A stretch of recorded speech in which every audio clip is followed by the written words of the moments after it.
What's up, guys? Welcome to your 177th Android tutorial for the new Boston. And finally, we're going to see our triangle on our emulator. I know I've been telling you guys that a few times, but hopefully we'll be able to go through this tutorial pretty quickly so we can see our triangle there. And what we're going to do is we're going to set up this method on surface change. Again, this is our renderer class. And we need to set up the viewport. We need to know how big our viewport needs to be, and that's why it passes in this width and this height. So we're going to reference those to create our viewport and all that good stuff. So again, we're going to refer to the GL10 object that's being passed in. We're just going to say GL viewport, and it takes X and a Y and also a width and height. So our initial X is going to be 0 and our initial Y is going to be 0, which will be the bottom left corner of the emulator, and then it's going to go over to the width that we're getting passed in into the height. So that's basically going to set up everything that we have available to us. Our whole activity screen is going to be full. That's going to be our viewport. And then we're going to create a ratio of the width divided by the height, and I'll show you why we're going to need that, but it's going to be a float, and we're just going to call this ratio. Set this equal to float value, passing as a float, and then we're just going to say width divided by height.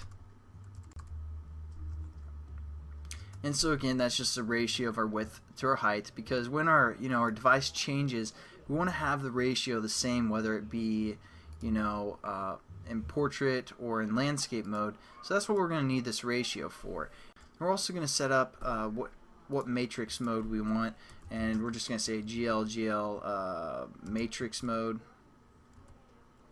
and we're going to set this equal to, again, GL10 object or GL10 class dot GL underscore projection. And that's just kind of the way that we want to view it. We want it to be a projection of some sort. And then when we create this kind of a GL matrix mode, all we need to do is we gotta say GL load or identity. We just need to say GL load identity, and that's going to refer to kind of this method here.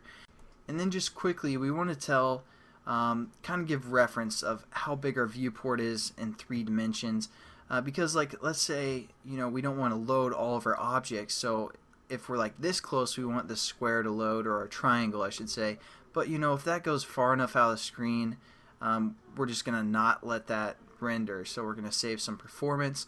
So we need to set like how far in the Z direction we want our object to be seen.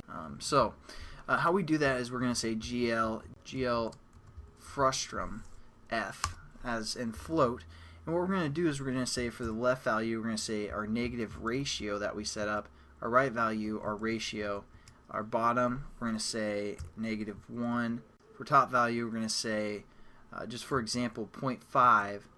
Our near Z is again the Z direction, how big we want that box to be that loads stuff within it, so we're going to say 1.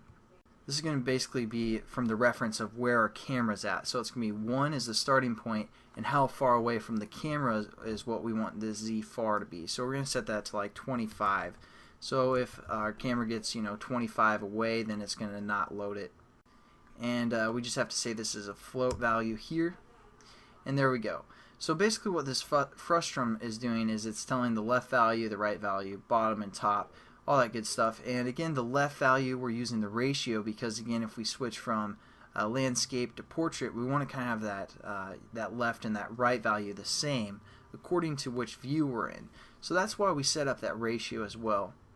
And actually, I'm sorry guys, but we'll finish this up in the next tutorial because I know it's getting kind of long, and I just want to give you guys again a quick overview of what we've done within this on surface change.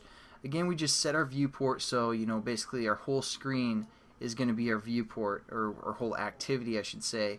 And again, it's starting with GL. The bottom left corner is the 0, 0 position, and unlike when we did like the canvas drawing, which the top left corner was 0, 0. So keep that in mind when you're working with GL or OpenGL.